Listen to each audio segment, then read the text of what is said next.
I'm hearing no no's, so I think we're good. All right, and 5, 4. Good evening and welcome to the Tuesday, April 29th, 2025 meeting of the Long Meadow School Committee.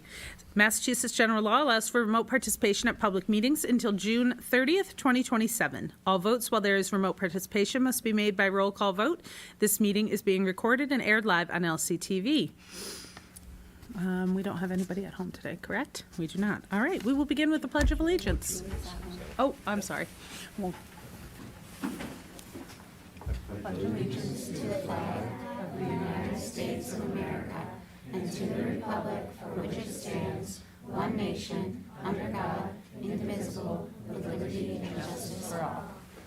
done.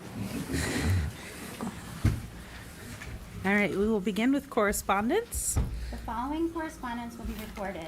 A memo from Mr. Donald Jarvis, Director of Occupational Education at the Lower Pioneer Valley Career and Technical Education Center regarding the Walter E. Quigley Junior Student of the Month Award for March 2025. Long Meadow students honored this month are Christopher Conier, Building Property Maintenance, Livia Kelly, Cosmetology, Caleb Marino, Culinary Arts. Thank you, and congratulations to our students. We have a possible recommended motion for approval of minutes. I move that the school committee approve the minutes to the April 8th, 2025 school committee meeting as presented. We have a motion. Do we have a second? Second. Thank you. Any discussion? Seeing none, we'll move to a vote. Zach? Yes. Estelle? Yes. Michaela? Yes. Jamie? Yes. Julie? Yes. And yes, for me as well. Thank you very much. All right, we have a moment for public speak. If there are any members of the public who would like to speak, and mostly looks like everyone's here for Blueberry Hill, but if you're here for something else, now's your chance. And we do we have anybody at home who might like to speak? We have one additional member. All right, seeing no request for public speak, we move right to our honored guests of the evening, the Blueberry Hill School Green Club. We'll let you do some introductions. Yeah, thank you. I know it's important to the committee to spend some time showcasing our talented students and our supportive educators. So tonight we're pleased to welcome the Green Team from Blueberry Hill School, and under the thoughtful guidance of Ms. Katie Coviello, and Principal David Allen is here as well. We're really proud of the work that they've done to become active citizens and to become aware of how to protect our planet. So we'll turn it over to Ms. Coviello, and I'll pull up a slide deck that you have shared with us as well. Hello, everyone. Welcome. I am Katie Coviello, and I'm the math specialist at Blueberry Hill School. I also have the honor of leading the Blueberry Hill Green Club. Thank you for welcoming us to tonight's meeting and giving our students the opportunity to share the incredible initiatives that they've brought to both our school and greater community. Before we begin, I want to express our sincere gratitude to Mrs. Brown and the Center School Green Club. Their inspiring work has lit the spark for us at Blueberry Hill, and their continued efforts have set a powerful example of what's possible when the students are empowered to lead. I see some familiar faces here this evening, parents, colleagues, and community members, some of which I've had the privilege of teaching your children or collaborating with over the years. And for those of you who know me, know how deeply I care about our students and their potential. I could go on for hours about how proud I am of the Green Club and their passion and commitment to the community, but I promise I'll try to keep it to a tight 45, 50 minutes. And I'll try my best not to tear up with pride. This is the second year of Blueberry Hills Green Club, and our group is made up of 24 enthusiastic and dedicated students in grades 3 through 5. Their mission is simple but powerful: to serve their school and the wider community by promoting recycling, reducing waste, and raising environmental awareness. What makes this group so special is that it's entirely student-driven. Their ideas, energy, and persistence are the driving force behind every initiative we've taken on. And these students have already dedicated over 40 hours just this year, and they're not done yet.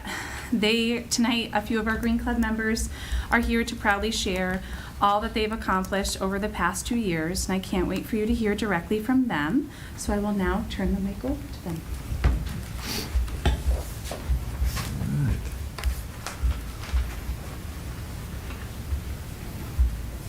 When starting Green Club, we had a few goals in mind: to reduce the waste at Blueberry Hill, increase recycling efforts, and educate students and staff about the impact each of us has had on the environment.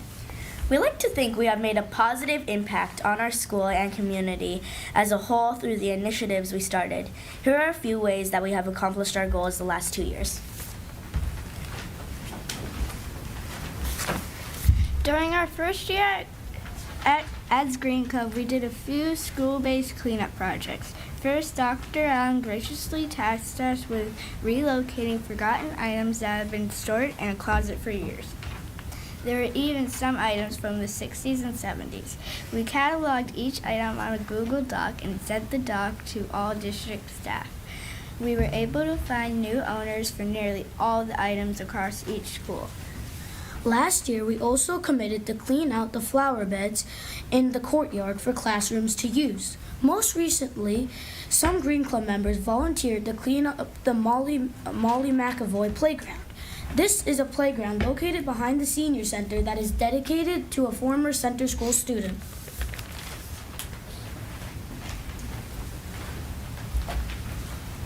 Over the past 2 years, we have done school-wide writing utensil collection.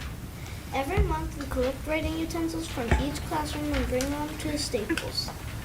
Most people don't realize that you can recycle so many items at Staples, from computers, random cords, and highlighters. To date, we have kept approximately 6,202 writing utensils out of the landfill.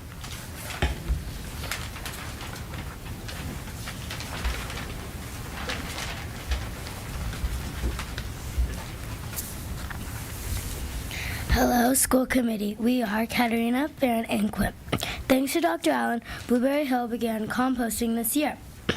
Green Club was tasked with educating students and staff on this new opportunity.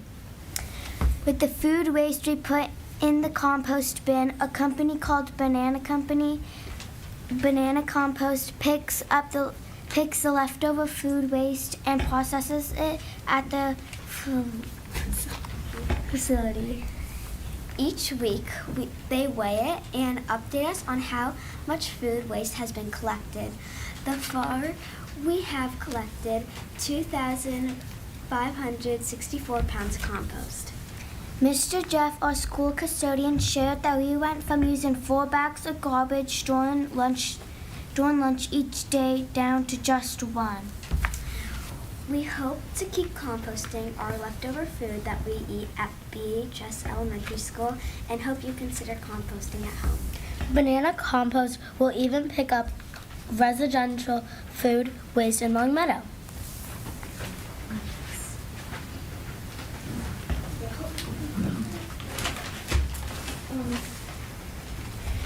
Do One Thing or DOT is a series of goal-setting challenges that we created to limit waste and improve everyday lives in general. Every week during the month of April, the students and staff in Blueberry Hill gets new challenges. The challenge this month were: Week 1 was Water Saver Week, where we encourage students and staff to reduce water usage. Week 2 was Kindness Week, where we encourage staff and students to do something kind for the environment or someone in their community.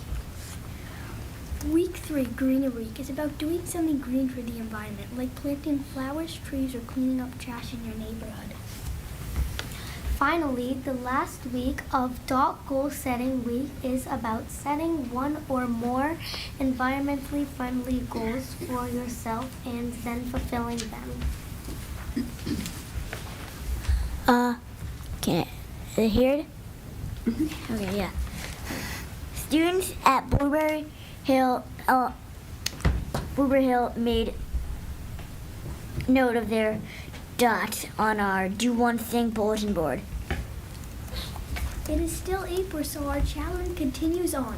We encourage each of you to do one thing and make an impact on the environment and community this week. Well, I'm sure it's very clear why I'm so proud of this group and all the students and staff at Blueberry Hill for their dedication to such meaningful and impactful causes. The students have done so much more than what they've outlined this evening. They've organized a candy wrapper collection, which prevented over 10,000 candy wrappers from going into a landfill. They really enjoyed that. And they also have collected pounds and pounds of plastic for the Next Trex Challenge. They've collected over 700 pairs of sneakers, which have been recycled, reused, or donated to those in need through a sneaker drive. And the list goes on and on. But before we close, I'd like to express our sincere appreciation to the Long Meadow community, our building administration and district administration, and the school committee for supporting clubs like ours. Your encouragement and backing have been essential to our success, so thank you.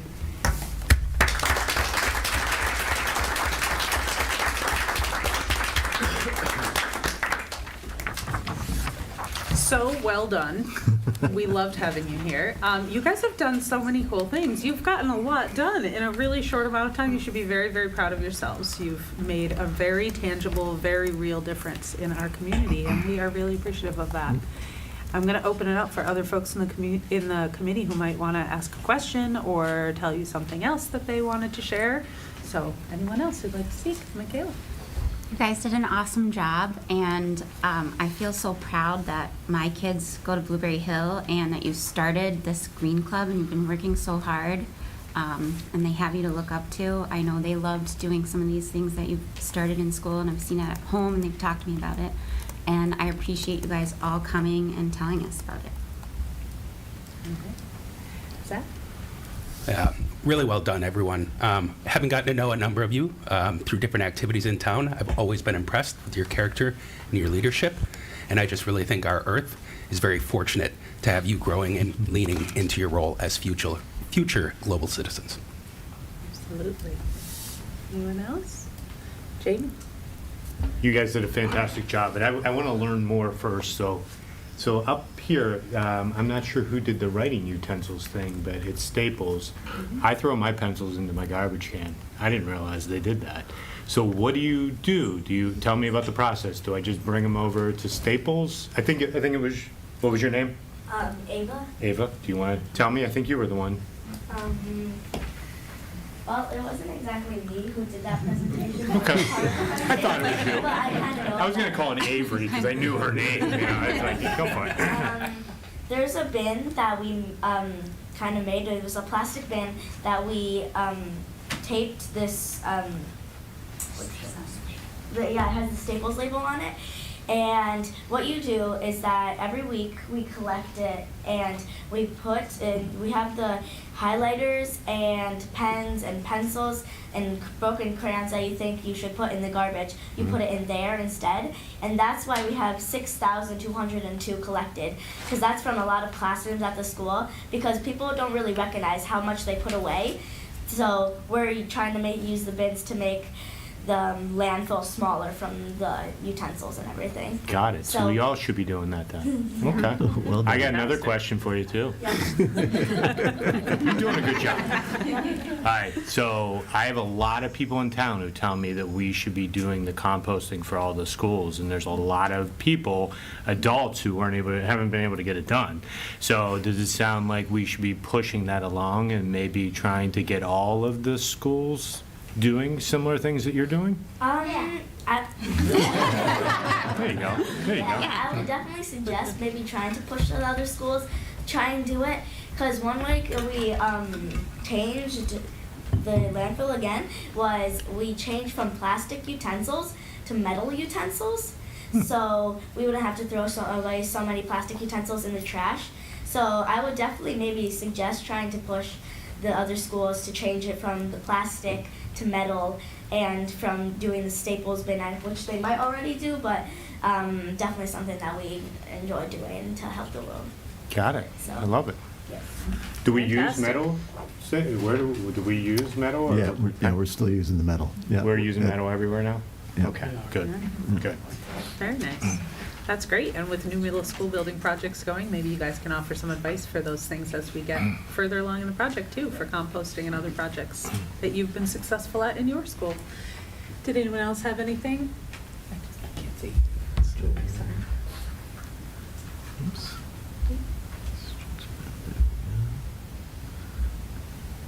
It's not showing up.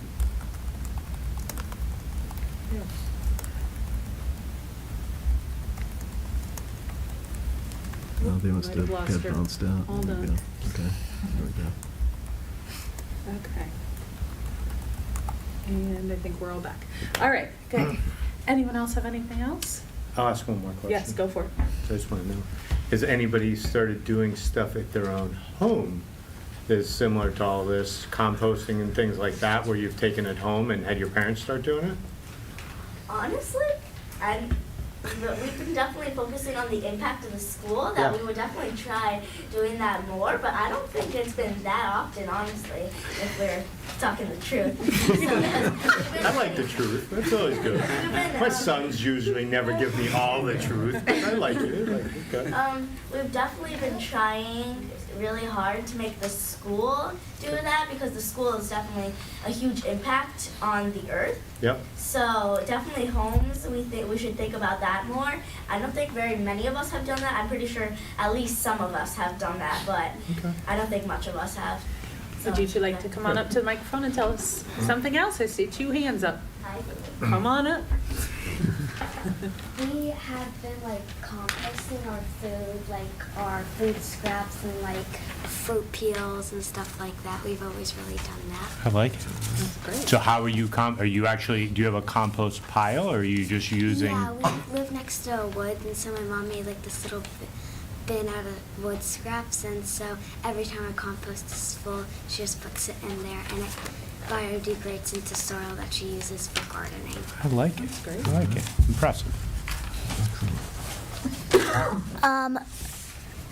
We do recycling, and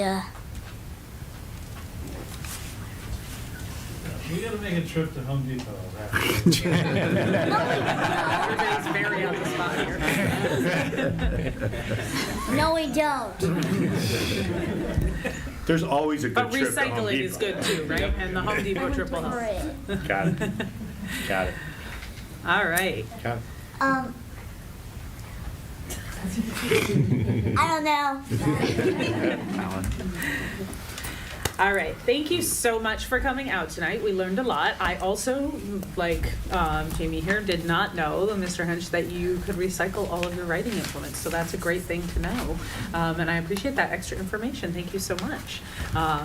May I also equally proud of all of you, and how about from our students, a nice round of applause for Ms. Coviello, who's so amazing.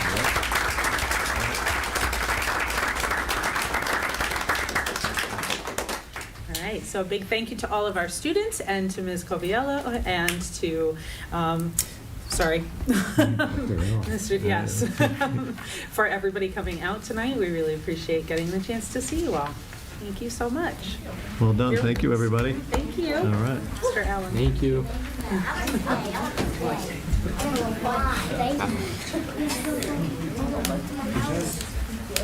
Thank you very much.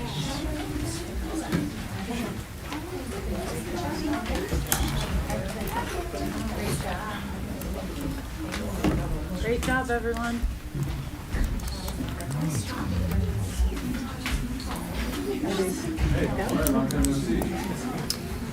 Julie, can you hear us at home? Just checking in. It looks like we've got a connection problem.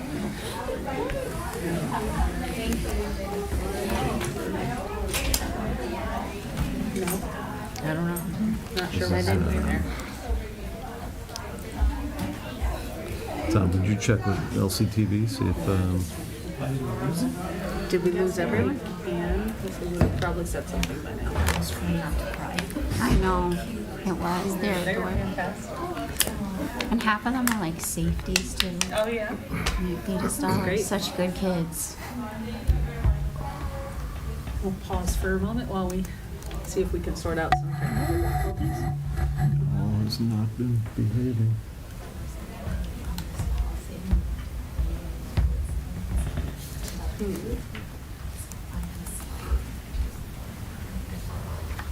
It's not even picking up. Yeah, it's not even picking up your video right now.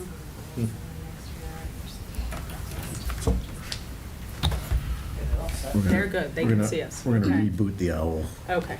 see if it. Hang tight. We're gonna reboot the owl. Well, hopefully the kids at least came through on the video, so that's good.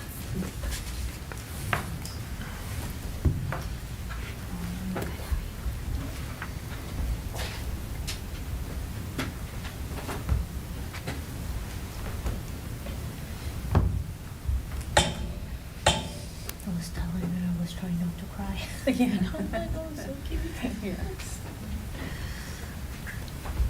Had a great presentation. We're all set to go. I love how many different projects you guys have done. I mean, the sneaker thing, I couldn't believe that was almost 800 sneakers. Sneakers, Because that bin was there and it kept emptying. I put That's a couple amazing. sneakers in there. So great, because it's like, oh, you don't want to give them to Goodwill, you don't want to throw them away. Yeah. Yeah.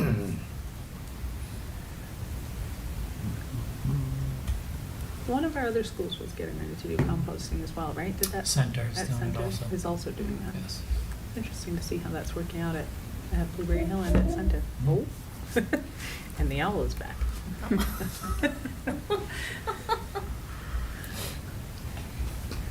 Okay. All right. Julie, can you hear us now? I can hear you and I can hear you. Were you able to see the presentation? Did we lose you guys for that? I saw a good portion of it Okay. and then things degraded. Sorry. Okay. All right, I think we're back online then and ready to move forward. Again, a big thank you to Blueberry Hill students for coming out today with the Green Club. We're headed into school committee announcements and recognitions. Chair Club, our chair report, I have a couple of things to draw attention to. The first is the superintendent evaluation timeline. It's the responsibility of the committee to evaluate the superintendent each year, and it is officially the season for that. So Dr. O'Shea will be providing his evaluation documents and evidence and the form and artifacts by Friday, May 9th. The committee will have the opportunity to review that information, reach out with any questions, request any additional information from Dr. O'Shea or any additional evidence. On May 15th, he'll be giving us a report, an end-of-year report that will highlight some of the key elements of that evaluation. And then individual evaluations will be completed by committee members and due back to Diane Drogantis by Tuesday, May 20th. Excuse me. The evaluation subcommittee will meet sometime between the 21st and the 23rd, and will then be prepared to bring a cumulative evaluation recommendation back to the committee for our May 27th meeting. So keep an eye out for those documents by May 9th, and be prepared to go through and reach out with any questions about that process as needed. Next up, we are approaching the annual town meeting, and that brings with it the question of the Citizen of the Year awards. So the town has reached out. They need a representative from each of the committees in town for a single meeting where they will review the nominations and vote on Citizen of the Year. There are possible meeting options open for Monday, Tuesday, Thursday, and Friday of next week with a number of choices available. So if anybody is willing to tackle that, it's typically one meeting and it's usually done by Zoom. So there are a number of different timing options available as a possibility. If someone feels that they are willing to be the school committee representative, they can say something now if they want to, or they can let me know later, and I can forward that along. All right. And then some town reminders. On Tuesday, May 6th, there will be a preliminary election held to narrow the list of candidates for the select board. On May 13th, Tuesday, May 13th, is our annual town meeting scheduled for 7 p.m. at the Long Meadow High School auditorium. And we have full town elections rapidly approaching as well on Tuesday, June 3rd, where we will seat a few new school committee members as well as other boards around town. That is all from me. Do any other committee members have any announcements or recognitions they would like to make? All right, seeing none, we will head into reports. Superintendent report. Just a couple items tonight. As we begin planning for next year, I wanted to give the committee a heads up. One of the things that we have been talking about with our special education director, Nicole Paris-Crowe, is the sections at the preschool level. Right now, we run 3 half-day sections. Tom and I have been in conversation with preschool staff about the possibility of, we run 6 half-day sessions, discussing the possibility of running 4 half-day sessions and 1 full-day session. It wouldn't change staffing levels. It would be a budget neutral proposal for next year, but it's something that certainly will bring some additional information back to the committee at a future meeting, but wanted to kind of give you an early heads up that that is something that we have been in discussion with the preschool staff on, so I'll keep you posted there. And then we're still tracking the FY '26 budget. The House budget things appear to be trending in the right direction, although the budget won't be settled for quite a while. The House has proposed increasing the minimum per student Chapter 70 aid from $75 per student to $150 per student. So if that holds, that would be welcome news to the town of Long Meadow. It's nothing that we could realize before the May 13th town meeting. It's something that we would have to take up after the state budget is signed and sealed by the governor, but we'll keep you posted on that as well. So good trend, potentially. So that's it. All right, great, thank you. Any questions or back there? Additional reports, LPVEC. Yes, thank you. As we mentioned recently, LPVEC was recently rewarded with 25 electric buses, and they have all come in. They were required to decommission 25 diesel buses, and it's been a slow process, but we have arrived, which is fantastic. Unfortunately, fires destroyed 4 of the buses. They were a total loss. But we were approved for, LPVEC was approved for 3 new buses. They were also approved for buying 5 new charging stations to replace. Because of recent tariff conversations, they were too concerned over the risk moving forward, so they went ahead and got 5 new charging stations now. All right, great, thank you. Seal. Michaela. Yes, the next SEAL meeting will be on May 14th, and it's a mental health speaker coming to talk. And last May, there was a mental health presentation also, and really anyone can benefit from the presentation. It's via Zoom, and it's really important information for every kid, really. Definitely, great, thank you. And no report from Energy and Sustainability tonight. Student representative report. One announcement, sorry. Oh, yeah, sorry. There's a Future Planet Fiesta, May 3rd, from 11 a.m. to 3 p.m. at Long Meadow Green. All right, great, thank you, sorry. It's okay. All right, and now, student representative report, Andrew? Great, perfect. So as we move into May, just a couple reminders on upcoming senior events. The High Meadows field trip is this Friday, May 2nd. Prom is June 5th at the Log Cabin, and graduation is June 10th at Symphony Hall. The week before break, so the week of April 13th, I think, yeah, we LHS had our Kindness Week, where we got, it was the week of April 14th, sorry. We had our Kindness Week, where each day there was a different sort of activity that students could participate in to promote kindness and community. So the first day, for example, we had our kindness wall, which was full of flowers that had every student's name in the entire high school, and each student was allowed to take their name to show our community. Tuesday, we had the Take What You Need wall, which was a wall full of sticky notes, full of sort of like just nice quotes that you can take to sort of help bring up your day a little bit.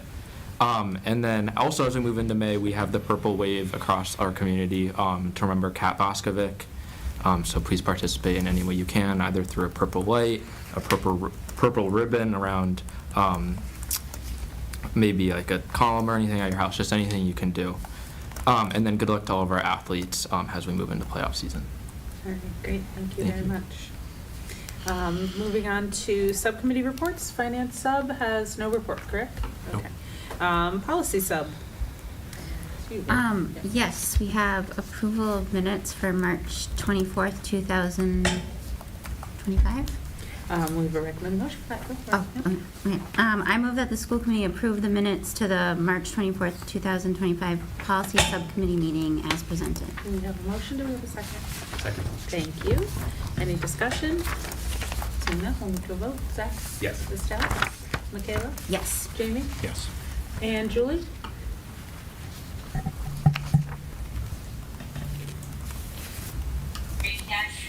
Thank you, and yes for me as well. All right, next up. There's also minutes from the December meeting, Diane? there were 2 sets of Is minutes. that, it's not reflected on the annotated agenda, but you have in your meeting packet the December 30th Policy Subcommittee meeting minutes. Okay. So, 2020. if, I move that the school committee approve the minutes to the December 30th. 2024, right? Yep. Policy Subcommittee meeting as presented. We have a motion. Do we have a second? Thank you. Any discussion? Seeing none, we need to vote. So, Estelle? Yes. Michaela? Yes. Jamie? Yes. Julie? Yes. And yes for me as well. All right, next up, from Policy Sub. So policies for first reading, the Wellness Committee presents the revised policy ADF Wellness for an initial reading to the committee. And also you're being presented with a revised policy JLJC administering medicines to students for the first reading. As required by your policy BGB, policy adoption, the revised policies are posted to the district's website. They'll be posted for 30 days to solicit public input. The policies will come back to the committee on May 27th for a second reading and possible approval. Do you want to? Yeah, so for a sort of a significant policy in your policy manual is the wellness policy, which has some specific requirements around the review and update of that policy on a periodic basis. And so we had pulled together a committee of administrators. The school committee was represented on that with Dr. Rosenblum.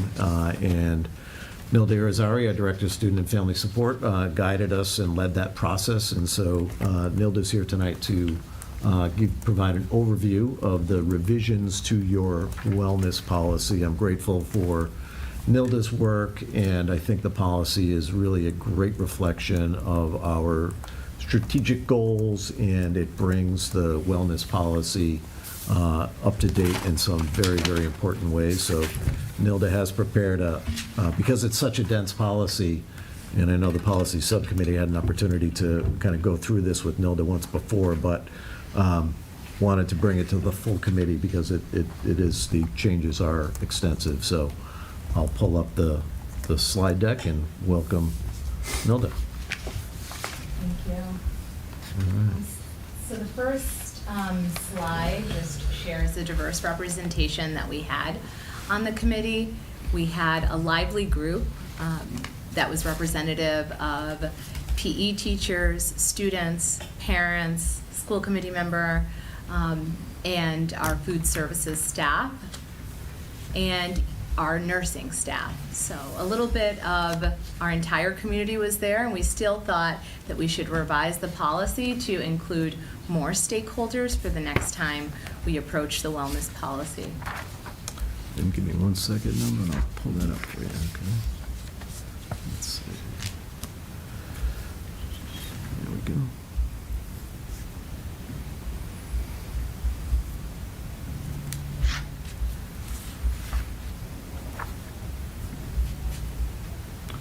Take a second.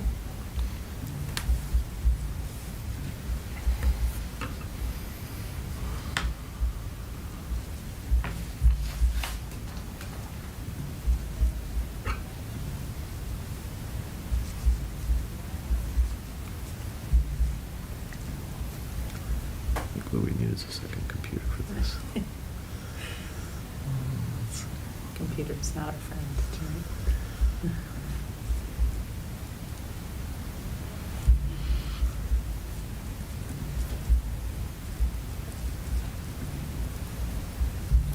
Go.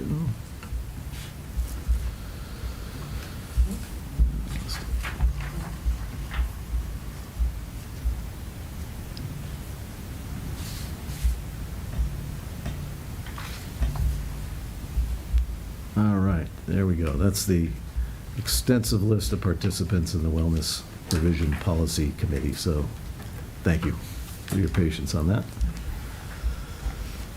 So our timeline, part of the former school committee wellness policy said that we would meet 4 times a year with a representative stakeholder group. So that process stayed consistent with the old version of the wellness policy. The first meeting we had, we evaluated our current wellness policy, and we started to talk about things that had shifted in the past 10 years since we reviewed the last wellness policy. And so much has changed about mental health, what we know about wellness, nutrition, physical health, that we noticed that there were some outdated information that was in our former wellness policy. Meeting 2, we pulled out the WellStat tool, and then we evaluated our current policy for things that were either mentioned but didn't have strong enough language.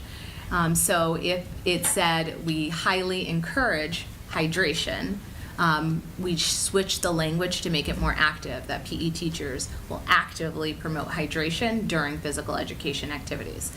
If we said teachers in the former policy recommend movement activities, we shifted that language to say that educators would consider movement activities during long periods of sedentary instructional activities. So we shifted the language to make it more active and to have each Longmeadow Public School employee sort of know their responsibilities in the wellness policy.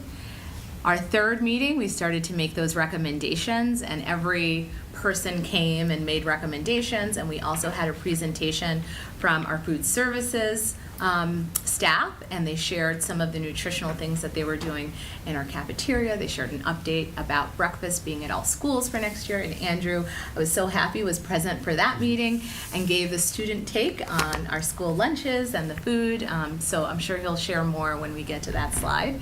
And then last, we finalized the wellness policy, and that's why we're here. The revision is very extensive. So when I look at the old policy compared to the new policy, you'll see some major shifts, and that's what I'll outline for you today.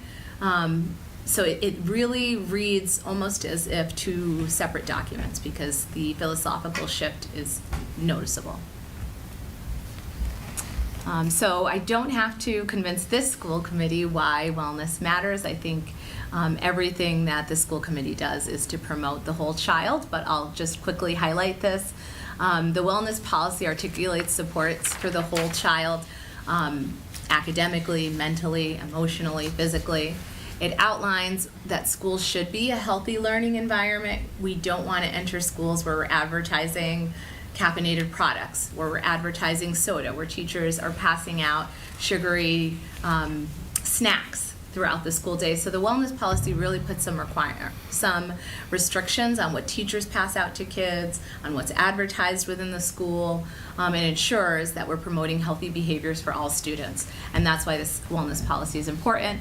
It sets a standard for healthy behaviors, not only for students, but there are some portions of the policy that relate to the wellness of educators as well, and that was important to our committee. Megan Roy is the high school department chair, and she is so passionate about student movement, staff nutrition, educating staff on healthy habits. She wanted to ensure that educators were mentioned throughout the policy, not just as a product, like wellness as a product for students. And the last one is strengthening community engagement and partnerships. You'll notice that the revised policy talks a bit more about our connections to our athletic teams, connections to our human resources department, and how they offer some wellness strategies for educators here as well. So the old focus was really focused on healthy eating and physical activity to support learning. The new focus is comprehensive well-being. So you're going to see portions of the new policy that mention physical, mental, social, and emotional health, and that schools are creating habits for lifelong wellness, not just for kindergarten, but these are habits that are going to last you throughout your entire life. Here's a few highlights. So at every school, and thanks to the support of the school committee and the superintendent we have, and our facilities people, we have hydration stations in every building, and we promote a culture of hydration that was not mentioned in our school policy. But on the WellStat, we do get scored on whether or not we promote hydration habits in our building. So it was a practice that we already did, but it wasn't mentioned in our wellness policy. That has since been added. You'll see students have access to water during all classes and including at lunch. That needs to be explicitly articulated in our policy, and we shifted it so that it does mention that. critical literacy around food choices and articulated guidelines for marketing. Our health classes, K-12, talk about healthy habits, reading nutrition labels, understanding the difference between the food groups and how food is fuel for your body. Mental health was now explicitly put into the wellness policy, and that is in line with the 2023 comprehensive policy. And we also followed some of the advice of our policy subcommittee to really look at the American Pediatric Association for some of our nutrition guidelines and for some of the mental health guidelines. So some of the reimagining of the wellness policy, we quoted directly from the American Pediatric Association, the comprehensive PE and health framework, and other networks. And now we have articulated family, faculty, and student engagement efforts. We had the walk and bike to school fun events, but it wasn't mentioned in our wellness policy, and the WellStat scores us and gives us credit for some of those community initiatives, saying like, instead of driving to school, take your bike, walk to school. It's a bit of exercise, and I've seen those events in our community. They're well attended. Our families walk with their child, and it is a really fun community activity.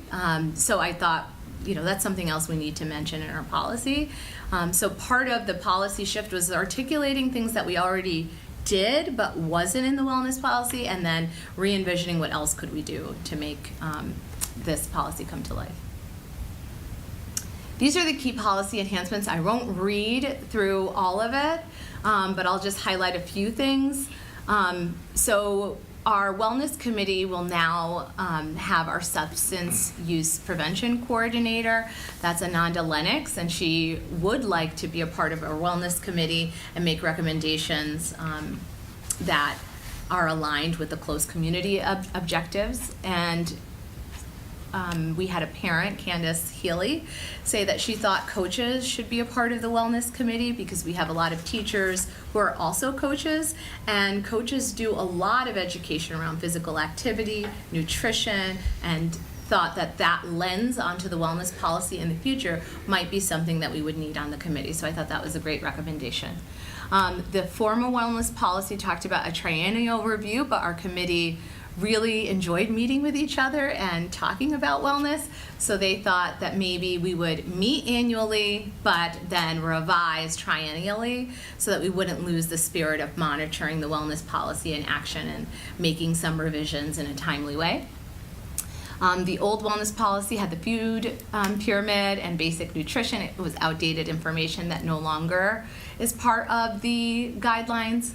So now the new wellness policy talks about reading nutrition labels, eating in moderation. The old policy talked about calorie counting, and I think the policy subcommittee talked a little bit about how calorie counting is not the new way, and it can trigger people with eating disorders, and we wanted a healthy relationship with food, and practicing moderation does that, and understanding food is fuel. One of our members, Megan Roy, went to Springfield College to talk to the head of the department on nutrition, and she offered some recommendations for the wellness policy. So it was revised with best practices surrounding nutrition. Physical activity, I love just hearing from some of our families as well. Recess not withheld as a punishment. We know that students need to move, and we wanted for it to be explicitly shared in our wellness policy that students who move end up regulating their behaviors in the classroom. So when recess is used as a punishment, oftentimes it exacerbates behaviors instead of managing them. So we thought that we would put that explicitly in there. We aligned some of the nutrition standards. The committee talked a lot about caffeine and some of the habits that students are cultivating around caffeine. Some of our middle school educators talked about students coming in with coffee and having it be a part of the culture of school now. So they thought some messaging about caffeine either being brought into the building, restricted beverages that have caffeine, we don't sell them at school, but just some messaging about what caffeine does. We need to boost that up in our classrooms and in our schools. and really sharing with students that water really is the best drink. So that was part of our conversations when we met. For celebrations, we noticed our committee talked about food trickling in, and while having food at school is so exciting, I'm sure all of us can understand why people bringing in food from different sources is problematic, especially for students with allergies, problematic for families that don't have the extra funds to donate either cupcakes or extra food. So our goal was, not to put the kibosh on all food celebrations, but to say that non-food celebrations are encouraged. There are fun things that we can do to celebrate with students any academic achievements, whether it's going outside, whether it's giving them a fidget, having it non-food related. And if there are food celebrations, that it is done with the approval of the school nurse and the school administrator. We did have an activity where it was French crepes, where students learned how to make it, and then they spoke in the target language, and that was a fun activity that was part of the curriculum. So now we emphasize non-food celebrations, but there is a focus on what's the purpose of this activity? Is it equitable, and can everyone be included? And the last one, our old wellness policy didn't mention employee wellness, and we do a lot for employee wellness, and I'm very fortunate to be part of Longmeadow Public Schools because I've reaped the benefits of this. We have the EAP promotion where we do offer mental health counseling.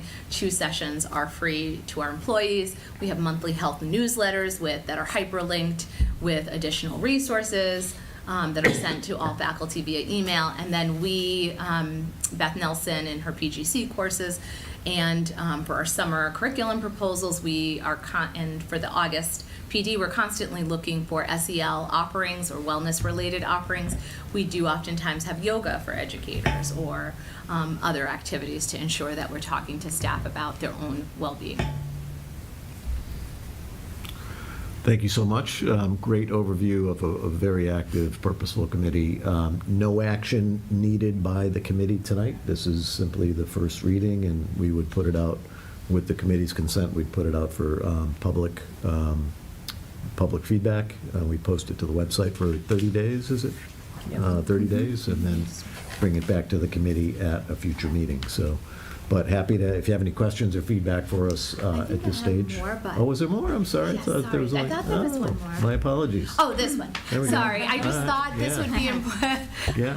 Maybe I said I wouldn't talk to each No, one, and let's then do I it. proceeded to talk about My apologies. So Fresh Picks did a presentation for us, but I thought I could put Andrew on the spot because he was there for this presentation, and he shared a little bit about the student reaction to some of their promotions. So I don't know if you had any highlights that you wanted to share about that. Yeah, sure. So I don't know if it says on here, but Fresh Picks has done a variety of more specialty meals, or maybe once a month this year, and they've been really popular with students. They've included a Nashville spicy chicken sandwich. They've done a wing bar. So really kind of restaurant quality food in the LHS cafeteria, and the students have responded, of course, very well to that, and I'm very grateful to have such a good program in town. And then I also think it's very important for us to be offering breakfast in the morning, because many students don't, either they're waking up late or they're not eating breakfast in the morning, and I think it's important for everybody to, of course, be having food before they're in the classroom for at least 3 hours in the morning. So yeah, I couldn't endorse that more. And then they did talk about having the farm to table option. So they're partnering with local farms to ensure they have some produce. This year they did it with the potato and offering some potato wedges with those delicious wings that students loved. And they are offering more vegan options. So by 2027, they'll have 33 more vegan options for our students that are vegan. And I think that was it. But I'm All right, there sure we go. Make sure. Yeah. Questions for us? Thank you. Questions? Feedback? From the committee? Can I just- Go Can I ahead. just give Yep. a quick, can you go back to the previous slide real quick? Just share an opinion. So, physical activity there. My opinion on the encouraging movement breaks, especially in elementary school, should be requiring movement breaks. So personally, I don't think that encouraging them really gets you to where we should be going from, for the children. If you give the option to the teacher, some will go out and do things and kind of create an activity either in the room or where, requiring that, I think, is where we should be leaning into. Yeah. The other thing, I don't think we really kind of. Let me speak Yep, to go. that movement. You're 100% right.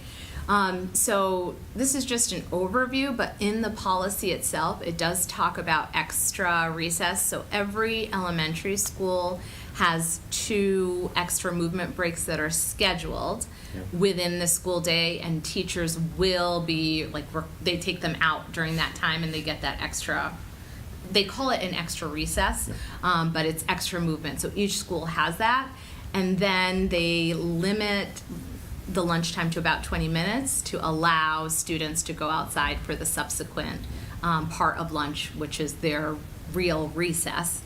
So all students have that recess time, the extra recess, and then if they have PE, that would be their third movement block for that, and some of them have it 2 days a week. Yeah. And then luckily, our students, not all, but the majority of them are participating in after-school movement activities. But to your point, our principals put in those extra movement breaks structured right into their day. And then the encouraging the movement breaks was more for the secondary schools, where students are transitioning from class to class but sitting a bit more often. We thought that during instructional activities, when those instructional activities allow, just sort of allowing students to get up, move around the classroom, learn while moving. But when you look at the language, it's definitely more structured for elementary, and then there is stronger language than in the previous policy for secondary schools. Got it. Yeah, so as long as we have it framed, because they don't move enough, in my opinion. Yeah. They just don't. Can I They add on sit to around that way too too much. before you go on to your next Yep. point? Yeah. Just what about indoor recess? Because I feel like it's great to have 2 outdoor recesses, but I find it's really hard to have that kinesthetic movement break inside, especially without using a screen. I mean, it's really easy for me to put on Danny Go and the kids move around, but that's also not something I want to rely on every day. Is there a plan to work on how you have them moving those 2 times? Because a lot of times they're not moving during indoor recess. They're at their desk or on their computer. Yeah. So luckily, Dr. O'Shea encouraged all central office staff to have a day on the floor. It's it's the I'm going to bore you, but the balcony idea is that district leaders are looking at the big picture, and oftentimes you lose sight of what's happening at the fine grain approach at school level. But he encouraged us to go down to the buildings and spend a day engaging with students and seeing what's actually happening. So I did do an indoor recess duty, and that is very challenging, and I give it to our elementary educators because, one, students are very disappointed when they can't go outside. So now you have to shift their thinking that we're going to have indoor recess.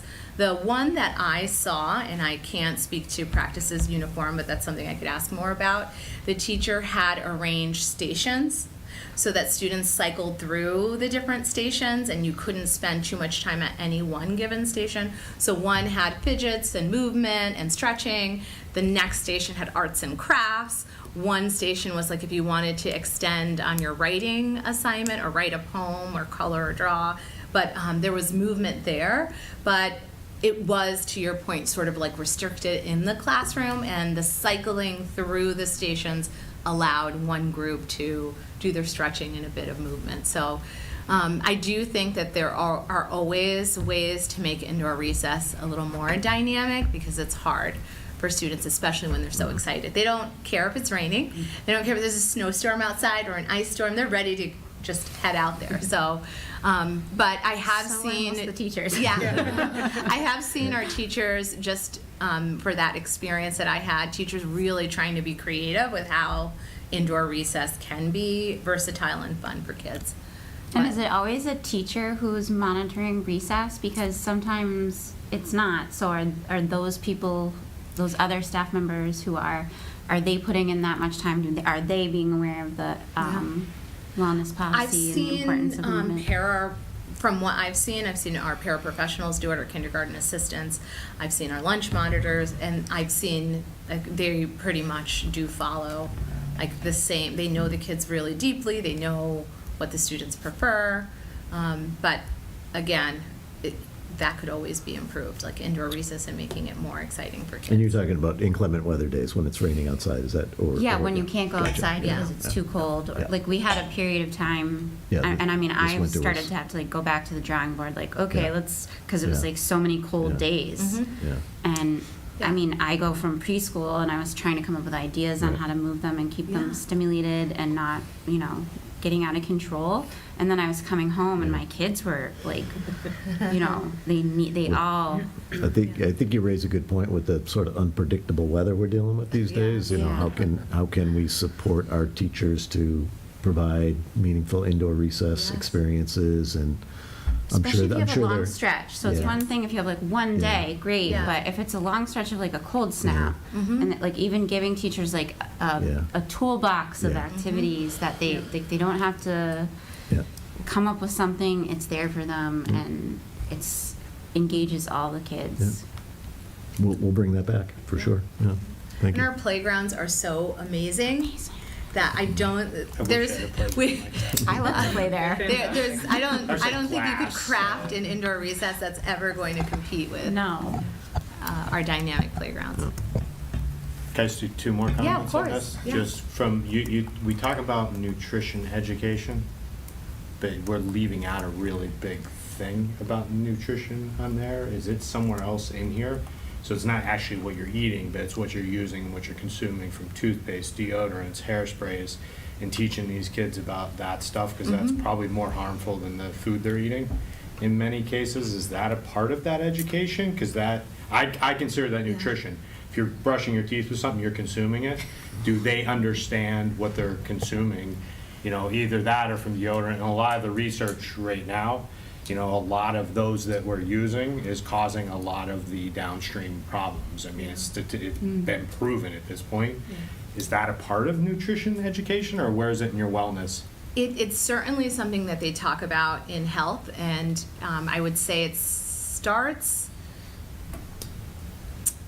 in kindergarten. They do talk about like what is a healthy product and how to read something that, like, what to ingest that is healthy, what's food and what's not food is how they frame it. Yeah. And then as they get older, it might be, would you take this product from someone you know, why or why not? And then it starts to transition around 3rd and 5th grade where they start talking about more hygiene-related products. But I would say those conversations are really happening 6th through 12th grade. Are our educators educated on it? Do they understand the deodorants and things like that and to teach these kids? Yeah, I would say our health teachers Yeah. definitely, but I don't know about Yeah, health- I've holistically. talked to a few of them, and I would challenge on Yeah. some certain ideas where they really follow the chemicals that are in some of these things, and Yeah. whether we're really teaching the kids about that side of it. So I think a lot of people just don't understand what's in these. I think we should include that as part of the wellness education. Yeah, it'd be interesting Yeah. to, we could take a look at the framework, the PE and health framework, to see if it addresses the Yeah. things you're talking about. I just doubt it. I'm- I've talked to a couple of the people. I don't think they really Yeah, my- understand my it. thought is that- They just go and they put their deodorant on. And they go, you know what you're putting into your body right Yeah. now. No, it's just deodorant. No, they're not all the same. Yeah. Like, there's different chemicals in these, and are you teaching the kids that? Yeah, my sense is that the framework probably hasn't caught up Probably to different. that. Yeah. So my last one, because this is new research on this, that there's a very big part of this that I think we should get ahead of, is it all goes, it's almost like they ingesting something. They told us to, use margarine, but we should have really stayed with butter kind of thing, and it's changed. The other big thing that's changing right now, where I can guarantee it, because I've talked to teachers and the way they frame things, the research behind it has completely flipped on it. And it all has to do with stress. Stanford is one of the leading ones, and so is Harvard. The way the framework, where they say stress is bad for you, that's not true anymore. That's not what stats are saying. That's not what Harvard and Stanford are saying. They're saying stress is good. It's the mindset, it's the framework of whenever you do that. So when you have a teacher going, oh, I can't stress these kids out, I can't stress these kids out, that's harming them more than actually teaching them how to deal with it and kind of working through the stress. So the research behind that, which I bet we have not kept up with, that side of it goes back to wellness, and Stanford is the leader on this. There's a handful of professors over there that are driving this and saying you got it all wrong. Just like we had the butter and margarine all wrong. We shouldn't be eating margarine, we should only be eating butter. You know, the whole eggs, and there's that big debate. It's all flipped back to stress is good. So I think we're talking So- there kind of a little bit about the difference between like eustress and distress here. And I'm gonna guess, from what I've seen from the Yale Ruler curriculum so far, that it involves a decent amount of talking about managing stress and when stress is productive struggle, It's eustress just- that's kind of we stress should- that helps you we move should- forward and achieve we should- versus distress I that holds agree, you but back. I think just the way you frame it, like if you go read the Stanford research, it's different than anything you've said, and it's opposite of what everybody's been telling me my whole life. Of like, oh, just avoid stress. Stress is going to cause health problems. So, Right, oh, don't do this, and Yeah. that's just not. That's not what they're saying is the truth anymore. You know, they're saying the truth is something very different, and it all goes all the way down the line to as we get older and older, where it's leading to dementia, different other things that we didn't even think of. It's really interesting study if you haven't seen it, where that goes back to wellness of like how are we teaching the teachers to teach the kids about the stress side of it, because it's changing very quickly. So that would be my other. I think where it mention. probably shows up is conversations about resilience and perseverance. I'd say that surfaces quite a bit in our classrooms nowadays, so that it's how do you work through those productive challenges? How do you work through those productive? I got you. As long as we're focusing on, I just think the product side. I think just for the, I'm glad that it's a period of like just taking another look at it. And then if you notice from the policy itself, like maybe looking at it with that lens, like where is stress mentioned, where in terms of like nutrition and healthy and harmful products or toxins, is there some language related to that? Because I would be interested in seeing like if there is, room to mention that. I know that there's like bullets that Megan put in, and I just wondered, I'll go back and take a look at it to see if there's language that is open enough or broad enough that addresses some of the things that you mentioned. And then some of the comments about indoor recess, I think we talk about like requiring recess, but not really dictating how much movement is related to recess. But like if, a line saying that if indoor recess is recommended due to inclement weather, that there will be a focus on physical movement while students are indoors or something like that. So they wouldn't be sedentary during indoor. Those are all That'd be good. like I like the idea of recommendations it. that we can That'd be make. good. I like the idea of a toolbox that folks, so that everybody Yeah, I'd doesn't like have one. to kind of go their own way and figure out Some what are framework. things to do. Yeah. Yeah, even And I mean- something that's just, here's a collection of possible activities. Yeah. Still allowing folks to make the choice that's gonna work best for their age group, their students, their classroom on that particular day, but not leaving them scurrying at the last minute to think Yeah, of that's- something that might possibly work today, but be like, oh, we have this collection of resources that there might be something great in there that we haven't tried yet. Let's check that out. Yeah. That could be So, really useful for them. While it's open and you have all this great information, all these like new lenses, if you want to take a closer look and maybe let me know some of the revisions, those are things that we could always Is take a there a look at. real long policy? I don't think I've ever read this policy. It's lengthy. Is it? Can you send it out just? So It that should be we in can your search meeting for it? packet, This one? both the original and the revised. And again, so no action tonight, I got really. you. This is a period where we just kick off the public comment period, and we can make adjustments. And I posted it to our website along with all of our meeting agendas. So if the public goes to the Director of Student and Family Support link, there's an image that links directly to our wellness policy. And at first, when I was in charge of this wellness policy, I kept thinking, well, this is not going to be that like exciting of a committee, but people really do care They care. so much about every topic in the wellness policy. So I'm excited to hear feedback if you have it, and then we'll make some of those final changes before we vote in May.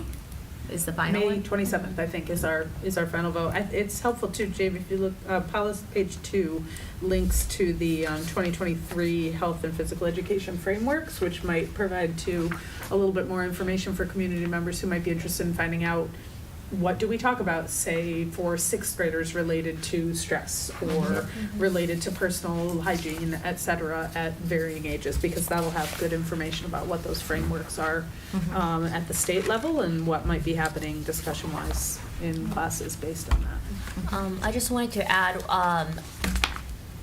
when I was listening to you, the first thing came up in my head was, you know, how are our kids coping with social media and during the digital age and all these other activities you mentioned, like physical wellness and nutrition. Those are some of the ways to navigate and combat the stress they're dealing with online, or just showing different ways to like move and, you know, just be social. I feel like it's, you know, like awesome.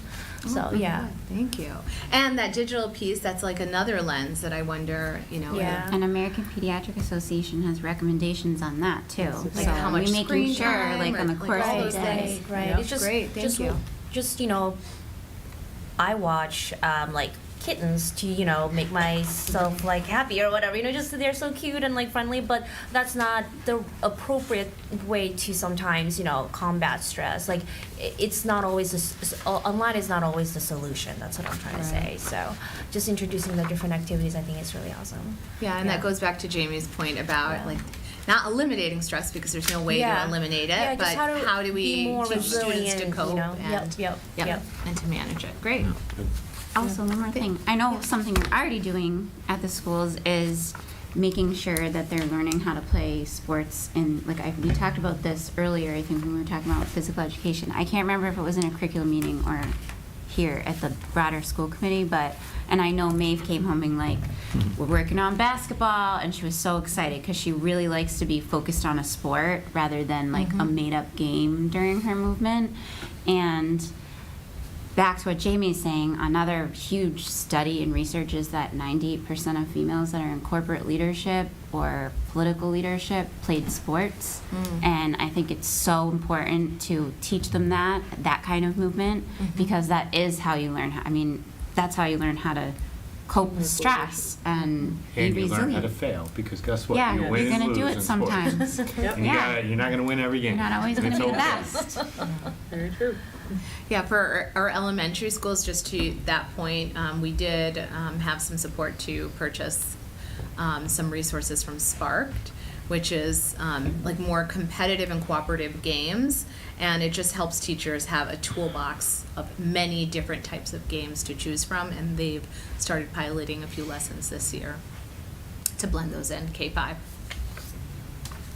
This is great, though. I Yeah. love this. Yeah. This is, And thank you to everybody I who think it's served on the important. committee for it as well. Appreciate that. I love that everybody's going to get together annually to look this over again as well.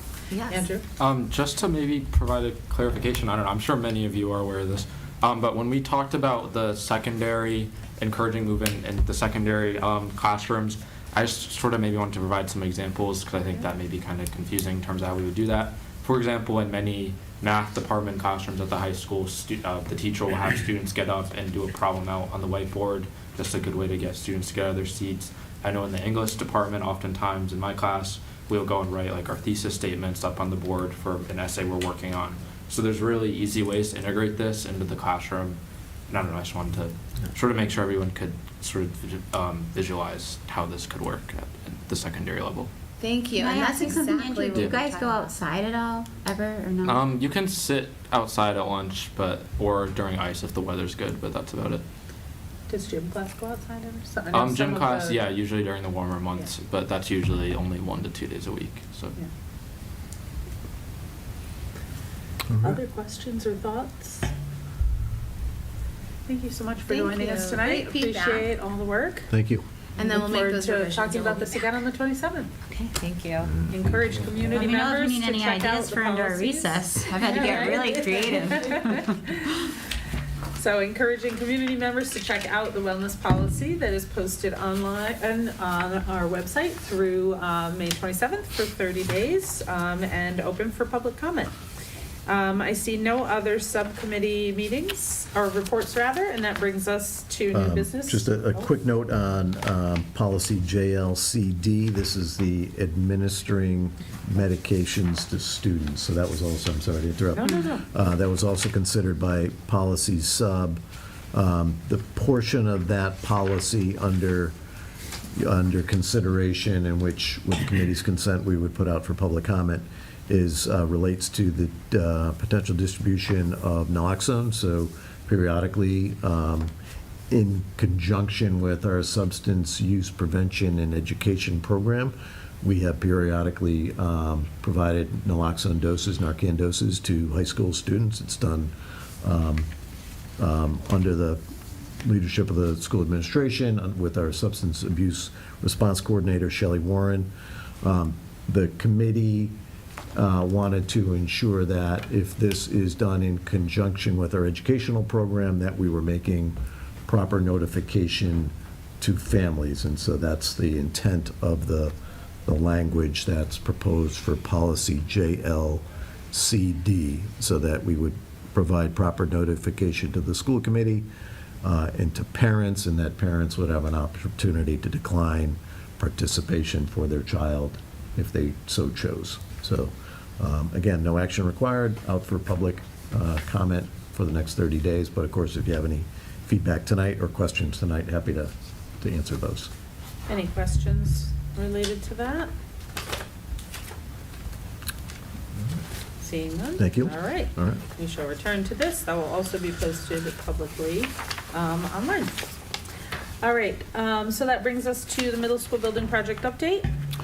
Briefly, some great new resources and information has been posted to our website. Encourage community members to take a look at that. We will be submitting our schematic design to the MSBA on May 1st, so that's a major milestone. The schematic design was approved by the school building committee at its last meeting, so that really stitches together our educational plan with the schematic design, the floor plan of the school, and the project cost estimates as we currently understand them. So all that information is posted to our district website. Encourage folks to take a look at that. We will have hopefully an informational table for community members at the May 13th town meeting. So we put that request into the town moderator. So expect to use that as another opportunity to engage community members on the progress we've made on the middle school building project. So that's it. All right, excellent. All right, that brings us to new business, gifts to the schools. All right. Who's taking that? So I'm happy to take it. You have, there should be a spreadsheet in your packet that captures some proposed gifts to Long Meadow Public Schools. That's in the packet, Diane? Yeah, it's like the third one down. And so there are 4 gifts, I believe, for your consideration. Can you pass me that copy, Jamie? That copy? Sorry about that. So one is, we received a generous proposal from a former Long Meadow resident to donate in memory of his friend and former community member, Stephen Langieri.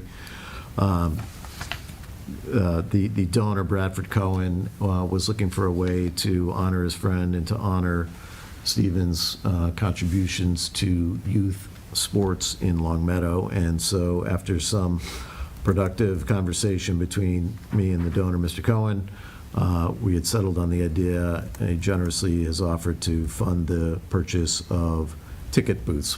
Our ticket booths are sort of in disrepair. And so Mr. Cohen has agreed to make a contribution in the amount of, it'll be approximately about $30,000 for the purchase of those ticket booths. So that's for the committee's consideration. We also had been approached by Dick Jones, class of 1974. Mr. Jones lives, I believe, in Georgia, and he wanted to honor who he had identified as the founders of the Long Meadow High School lacrosse program, the boys lacrosse program. And so Mr. Jones has generously offered to donate a plaque to commemorate the founders of the boys lacrosse program. Our intention would be also to install a comparable plaque for the founders of the girls lacrosse program. So that is for your consideration as well. Mr. Allen has been working with his PTO to receive a donation for new carpeting at Blueberry Hill. That's in memory of Alexander Castellanos, whose name is recognized in the library currently, and so that carpet donation would be in the amount of about $17,000. So we're grateful for that contribution from the Blueberry Hill PTO. And then finally, the district attorney's office had awarded Long Meadow High School funds to purchase iPads, and it was because of students' participation in a public service announcement campaign. So those donations are for your consideration. Would they need to be recognized one by one, or would it be possible to do that as a consent item, or I think our can it be current done one in, is just to recognize the gifts. recognize? Yeah, Okay. that's the way we've done it Okay. recently. Recognize the gifts. Questions related to any of these? Jamie? The first one, are we naming it? Are we Ticket naming booths, no, there would be no naming associated You with. just give us 30 grand to We build would ticket booths. commemorate Mr. Landrieri's on a plaque, a small plaque, but it wouldn't be. It wouldn't be like a It would be a naming. naming Okay. proposal. Good. The next ones, Not. are we sure these are the founders?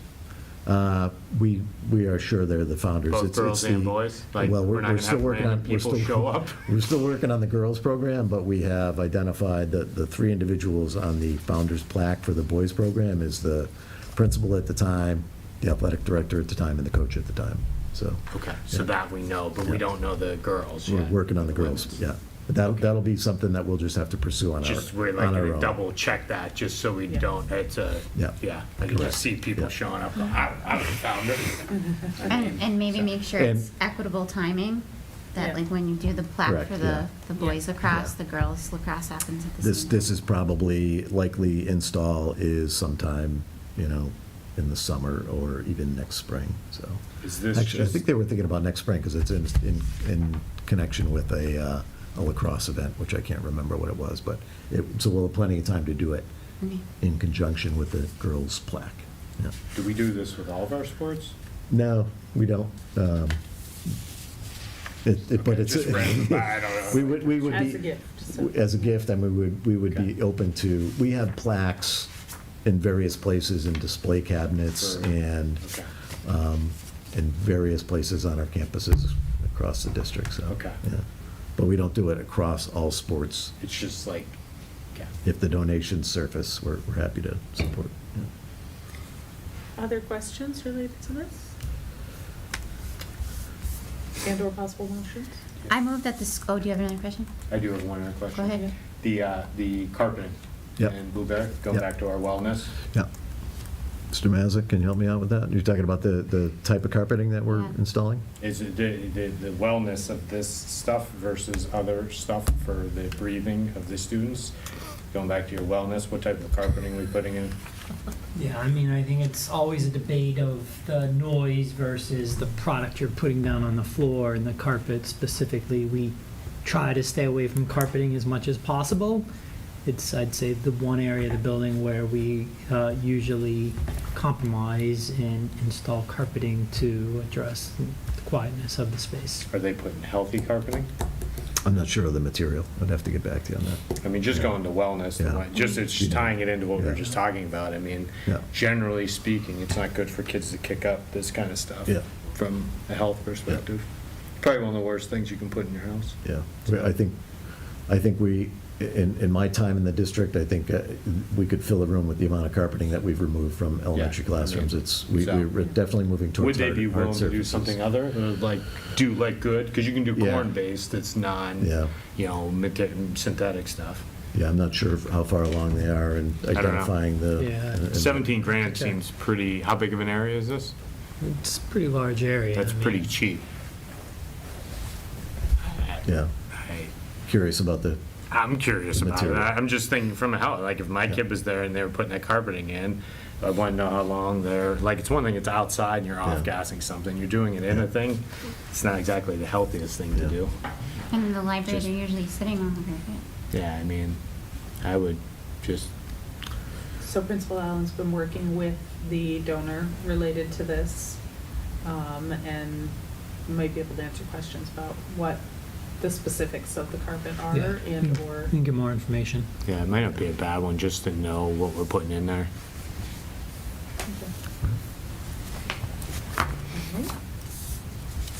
I move, do you have any more questions? I'm good. I'm sorry. That's okay, I thought you were gonna have another one for this meeting. No. I move that the school committee accept with genuine appreciation the gift to Long Meadow High School as described on the gifts to the school document dated April 29, 2025. It should say public schools. Oh, yeah, okay. I'm sorry. Long Meadow Public Schools as described on the gifts to the school document dated April 29, 2025. Thank you. We have a motion. Do we have a second? Second. Thank you. Any other discussion? Seeing none, we'll move to a vote. Zach? Yes. Estelle? Yes. Michaela? Yes. Jamie? Yes. Julie? Yes. And yes for me as well. Thank you very much to each of our donors for your generosity. We appreciate it. We have another agenda item on grants and special revenues, budget revision. I'm guessing that's you, Mr. Nova. Yep, thank you and good evening.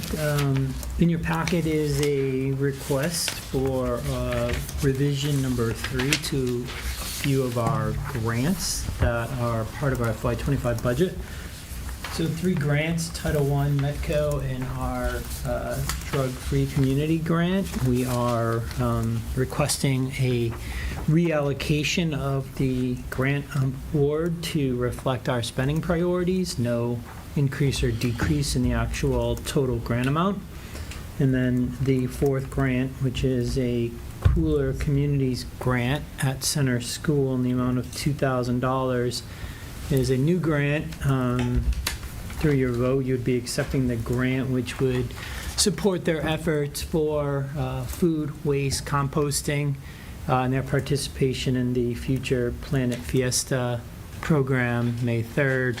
They're going to have a booth, and they are, I believe, raffling off a home composting bin as part of their efforts to promote composting in the community. So that 2,000 grant would be new to the FY25 budget. So the total revision would be a net $2,000 increase to the budget. Fantastic. Thank you. We have a possible motion related to the budget and/or questions. I move that the school committee approve the budget revision titled FY25 Grants and Special Revenues Revision Number 3 dated April 23, 2025. We have a motion. Do we have a second? Second. Thank you. Any discussion? Seeing none, I'll move to a vote. Zach? Yes. Estelle? Yes. Michaela? Yes. Jamie? Yes. Julie? Yes. And yes for me as well. All right, that brings us to some building use requests. There are 2 requests in your packet tonight. One is a request from the Parks and Rec Department for a youth soccer clinic to be held at the Williams Middle School fields the week of July 7th through the 11th and the week of July 14th through the 18th from 9 a.m. to 11:45. This is a recurring event at that site, so the space will be available for this year, but in the subsequent years, we will have to work with them on another possible location for that clinic. And the second request is from the dance company for a dance recital at the high school auditorium on June 20th, 21st, and 22nd for various times. All right, we have a possible motion on that related to a consent agenda. I move on the recommendation of the Finance Subcommittee that the school committee approve the consent agenda for the April 29, 2025 school committee as presented. We have a motion. Do we have a second? Second. Thank you. All right, so as a reminder, there is no discussion of items on a consent agenda. If a committee member would like one or more of the items on the consent agenda discussed, the committee will vote to remove the item from the consent agenda. Would anyone like to remove either item 1 or item 2 from the consent agenda? Seeing none, we'll move to a vote on the consent agenda. Zach? Yes. Estelle? Yes. Michaela? Yes. Jamie? Yes. Julie? Yes. And yes for me as well. Thank you very much. School committee meeting schedule. So a couple of things to note on the calendar. Our town election is currently scheduled for June 3rd, 2025. You also have on your calendars already a school committee meeting for that same night. We cannot host a school committee meeting on the same night as the election. So go ahead and remove that from your calendar. On your notes, it references some possibilities of rescheduling, but we did note that there is already a meeting scheduled for Tuesday, June 17th. That should be in everyone's calendar, and that would be our opportunity to do reorganization of the committee. And at that time, we can discuss what we'd like our summer schedule to look like as well. So June 17th is our meeting after the June 3rd election. Also a reminder that the town meeting is Tuesday, May 13th, so our school committee meeting scheduled for that week is on Thursday, May 15th. That should also already be in calendars. And then we'll meet again on Tuesday, May 27th. So those are our 2 dates for those coming up. Questions about any of those dates? No, I love the dates. Yep. Just curious, I think it still reads 24-25 school year through the document. I think this is showing it's for this agenda item, if I'm understanding correctly, right? Yeah, showing us just the changes to what May and June look like for Got it, okay. for your committee meeting Understood. schedule. Yes. Yeah. Thank you. Yeah. So our next meeting will not be on Tuesday, it will be Thursday, May 15th, and then May 27th, followed by June 17th. The June 3rd date is canceled. June 17th or 12th? We spoke earlier, we're gonna actually just keep it, since we have the 17th already scheduled, that makes more sense than adding in a new one and trying for the Thursday evening again. All right, seeing no other agenda items, we have a possible last motion related to an executive session. I move that the school committee meet an executive session pursuant to Mass General Law, Chapter 30A, Section 21A, purpose to conduct a strategy session in preparation with collective bargaining with units A, B, C, D, E, F, and H. And purpose 7, consideration of release of executive session minutes of previous meetings, not to reconvene into open session. We have a motion, do we have a second? Second. Thank you, any discussion? None, we'll move to a roll call vote. Zach? Yes. Estelle? Yes. Michaela? Yep. Jamie? Yes. Julie? Yes. And yes for me as well. Thank you very much. Have a lovely evening. We will see everyone again on May 15th. Thank you.